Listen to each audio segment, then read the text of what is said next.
네, 2021년 8월 26일 이정훈입니다. 오늘 아침 동아일보에 이런 기사가 떴습니다.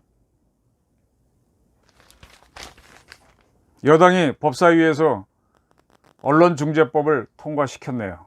법사위 통과되면 이제 본회의만 남으니까, 본회의는 뭐 180석이니까 당연히 통과되고 끝난 거죠. 새벽 4시에 단독 처리했습니다. 야당은 전부 다 나와버렸고요. 뭐 막을 수도 없으니까. 자, 이런 언론 사태, 언론법 개정 사태를 보면서 한마디 하지 않을 수가 없네요. 뭐 이 법이 두려워서가 아니라 이 법은 두렵지 않습니다. 이 법으로 무너질 정권이 한심해서 한마디 하겠습니다. 그리고 권력을 갖고 싶어하는 분들에게 하나 방법을 가르쳐 드릴게요. 권력은 말 많은 기자와 언론 어떻게 다룰 것인가, 이게 오늘의 제목입니다. 제가 먼저 화두를 하나 던지겠습니다. 어제도 말씀드렸는데 사마천 사기 주본기 여왕조에 나오는 부분이죠. 거기에 여왕을 태위시킨 소목공이 한 말 중에 이게 있습니다. 방민지구 심호방수. 백성들의 말을 막는 것은 황하의 홍수를 막는 것보다 더 어렵다. 그 당시는 청동기 시대라서 황하가 굉장히 긴 강이잖아요. 저 상류에서 비가 오면은 여기는 모르잖아요. 어느 날 갑자기 물이 확 불어요. 언제 홍수가 날지 모릅니다. 근데 그 홍수를 막는 것보다 더 어려운 게 백성들의 의견을 막는 거라고 이미 3000년 전에 이야기를 했습니다. 제가 기자 한 34년 했는데 쭉 있어 보니까 밖에 사람들은 동아일보 기자니까 이렇지, 당신은 보수 기자니까 이렇지 그러는데 쭉 있어 보니까 결코 언론은 한 색깔이 아니에요. 신문사 안에도 전라도 사람 있고 경상도 기자 있고 서울 기자 있고 또 학교도 다 다릅니다. 물론 뭐 대학교로 가게 되면 상당히 몇 개 대학으로 한정되긴 하지만 다릅니다. 또 각자의 인연이 다릅니다. 어떤 사람, 각각의 사람들 그 가정사까지는 모르겠는데 뭐라 그럴까, 어떤 사람들은 굉장히 그 자녀 문제에 관심이 많고 그건 그 집안이 그렇겠죠. 또 생각도 다 다릅니다. 다 제각각이에요. 제가 언론사에 있어 보니까. 그리고 또 하나, 위에서 시키는 걸 잘 따르는 기자가 있고 시켜도 생각해보고 아니거나 자기가 좋아하지 않으면 거부하는 기자들이 있습니다. 또 팩트에 굉장히 충실한 기자가 있고 그거보다는 흔히 이렇게 얘기하는 조직 생활을 열심히 기자도 많습니다. 제 결론은 무엇이냐, 언론의 색깔은 어떻게 결정되느냐, 결국은 어느 세력이 편집권을 장악했느냐, 즉 편집국장하고 논설실의 주필, 꼭 각 매체의 편집장을 차지하는 사람이 누구냐에 따라서 되게 그쪽으로 많이 기웁니다. 근데 그렇게 권력을 잡은, 편집권을 잡은 편집국장이나 편집장, 잡지 같은 경우 또 논설 주관이나 주필도 가만히 지켜보면 쫓깁니다. 왜 쫓기느냐, 자기가 무슨 생각이 있어서 이런 걸 써라 지시를 하는데 그게 100% 옳을 수가 없잖아요. 그 거부하는 기자들이 있습니다. 근데 거부하는 기자들과 같은 논조나 사실이 다른 매체에 실려갖고 크게 히트를 치면 이 편집국장이나 편집장은 곤란해지니까 자기 생각을 강요를 못합니다. 그래서 어느 정도 말을 안 듣고 하는 기자들이 있더라도 그 친구들한테 지면을 열어줍니다. 그게 현명합니다. 그래야 자기 실수도 방지하거든요. 이런 게 언론의 묘미예요. 밖에서는 동아일보니까 항상 이렇지 그러는데 동아일보에도 여러 가지 색깔이 나올 수 있는 이유가 바로 이것 때문입니다. 조선일보도 마찬가지고요. 그래서 저는 내부를 알기 때문에 다양한 스펙트럼이 있다. 동아일보에서 하나의 한계로 지적되는 거는 동아일보 기자들이 대부분 스카이 출신입니다. 그 조금 더 몇 개 대학이 있지만 이게 문제긴 문제입니다. 대한민국은 고졸자도 있고 그 밑에 학력 가진 분도 있고 또 같은 대졸자라도 스카이라 그러면 인류대학이죠. 세칭. 또 그 밑에 대학들도 있는데 그런 사람들의 의견을 대변할 기자가 없다는 건 문제입니다. 그건 분명히 문제입니다. 그리고 대부분이 인문계나 인문사회계열 출신이라서 공학 쪽이 약하고 의학 쪽이 약하고 그런 게 문제긴 합니다. 문제는 있지만 그럼에도 불구하고 다양한 모든 스펙트럼을 반영하지 못하면 반영하지 못하지만 상당한 스펙트럼은 반영한다 하는 게 저희 판단입니다. 그리고 오래된 언론사는요, 결코 한 색깔로 가지 않습니다. 생각이 다른 기자들이 스스로 떠나지 않으면 그대로 둡니다. 왜? 언젠가 그 소수파 기자들이 필요할 때가 오거든요. 이런 적이 있습니다. 선배들끼리 만나면 얘기하는데, 경상도 정권이 들어서면 호남 출신 기자들은 상대적으로 불리해지는데 그 친구들을 그냥 둔다고 합니다. 왜? 그러다가 전라도 정권으로 바뀌면 그들과 소통할 수 있는 기자들이 필요할 때 그때 그 친구들을 써야 되거든요. 그래서 소수파 기자들 둡니다. 언론과 정치는 늘 바뀌고 여론과 정치는 바뀌기 때문에 한 색깔로 안 갑니다. 오히려 운동권 친구들이 한 색깔로 가죠. 언론은 정치의 취약입니다. 공산주의가 아니나 100%는 있을 수가 없어요. 공산주의를 해도 트로츠키파하고 레닌파가 싸운다든지 내부 투쟁은 일어납니다. 군주정을 하더라도요, 투쟁이 일어납니다. 갈라집니다. 차기 군주인 태자를 모시는 세력하고 기존 군주를 모시는 세력이 대립할 수 있거든요. 그래서 절대 100%는 없습니다. 아무리 해도 100%가 안 되는 정치처럼 언론도 결코 한 목소리를 못 냅니다. 근데 권력을 쥔 사람들은 특정 매체가 자기를 공격한다, 한 목소리를 낸다라고 보면서 손을 보려고 합니다. 그래서 언론이 자기의 의견을 대변하는 대변지가 되도록 하기 위해서 수를 쓰기 시작하죠. 가장 많이 쓰는 방법이 사주와 기자를 이간질시키는 방법이었습니다. 자, 대개 사주는 회사를 경영하고 저 같은 기자들은 글을 씁니다. 그러면 사회 여론을 조성하는 건 기자들의 글이거든요. 그 기자들이 결국 권력에 대항하는 거니까 그걸 어떻게 잡느냐. 사주로 하여금 잡게 하는 겁니다. 사주를 괴롭히는 겁니다. 반골 기자가 많은 매체에 대해서는 광고를 못 시게 하는 방법, 박정희 때 했던, 74년도 유신 때 했던 거죠.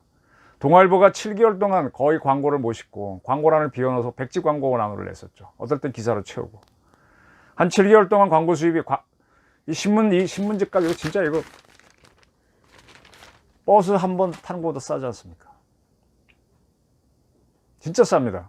종이값이나 나오겠어요? 거의 무가지 수준이죠. 이거 배달해주는 사람들 인건비 수준밖에 안 되죠.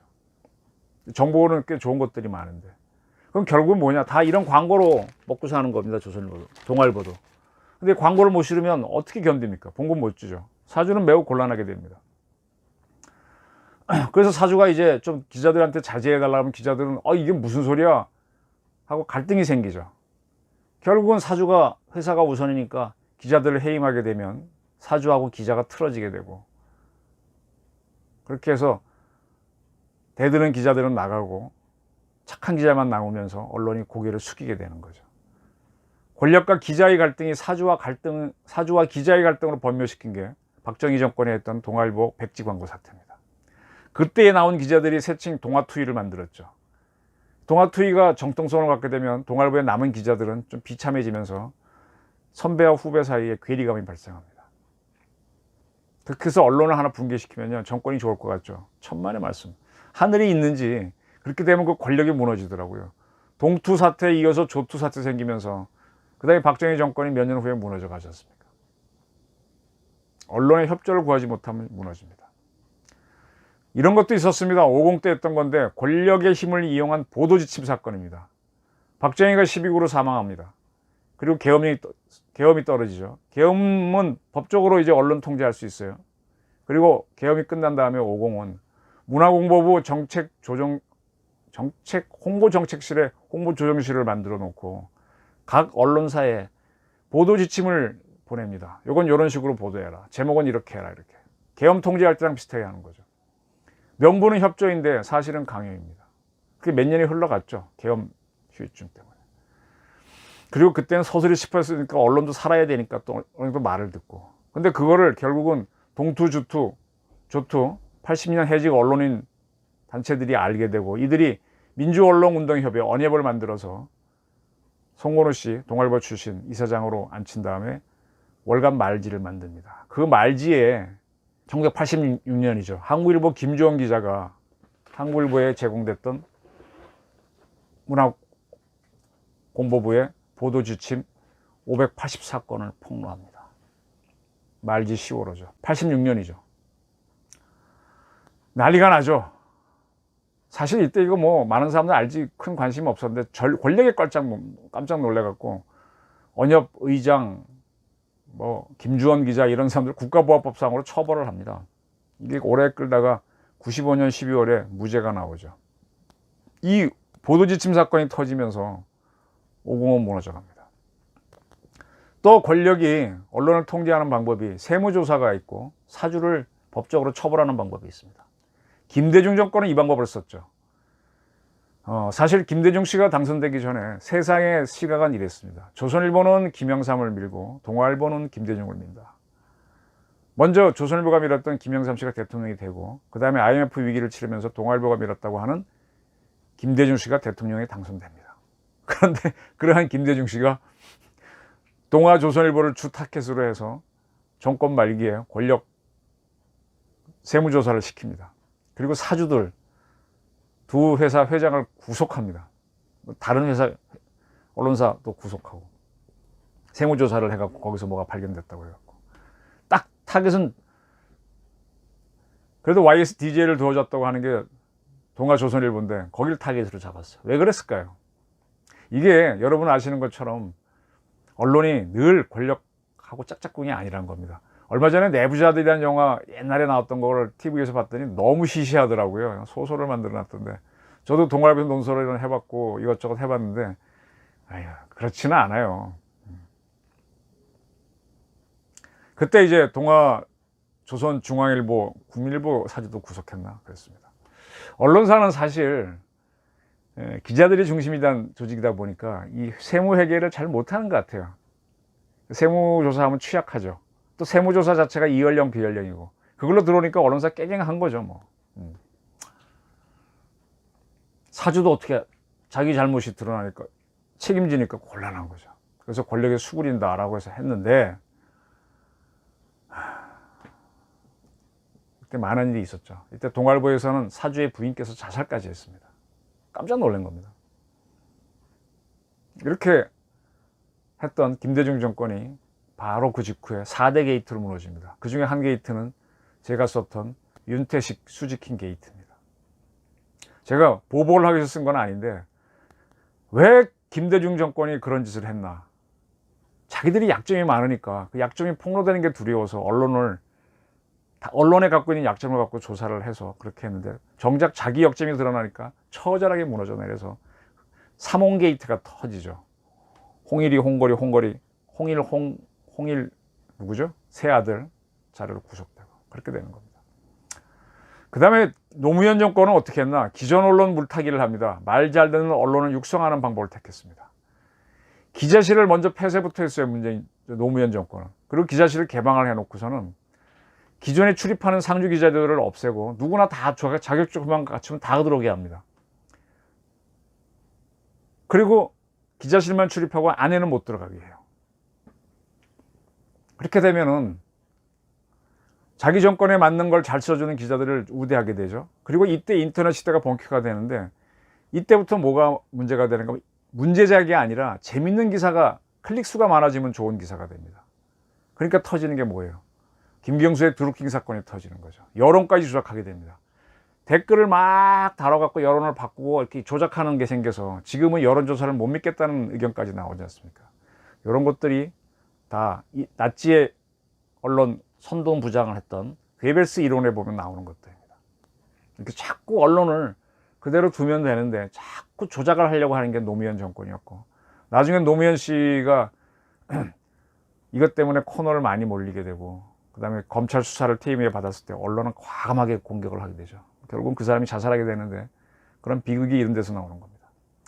그리고 지금 문재인 정권은 소송으로 언론을 통제하겠다는 거예요. 언론중재법은 언론 갈등을 중재로 풀려고 하는 법인데 여기에서 뭐 처벌 조항을 넣어가지고 결국은 사주한테까지 책임을 묻게 해갖고 사주가 기자를 통제하고 또 소송으로 통제하고 막 이런 짓을 하고 있습니다. 이 노무현 정권을 그대로 카피하는 게 문재인 정권인데 노무현 정권은 과거 군을 통제하기 위해서 군 검찰권을 강화했었거든요.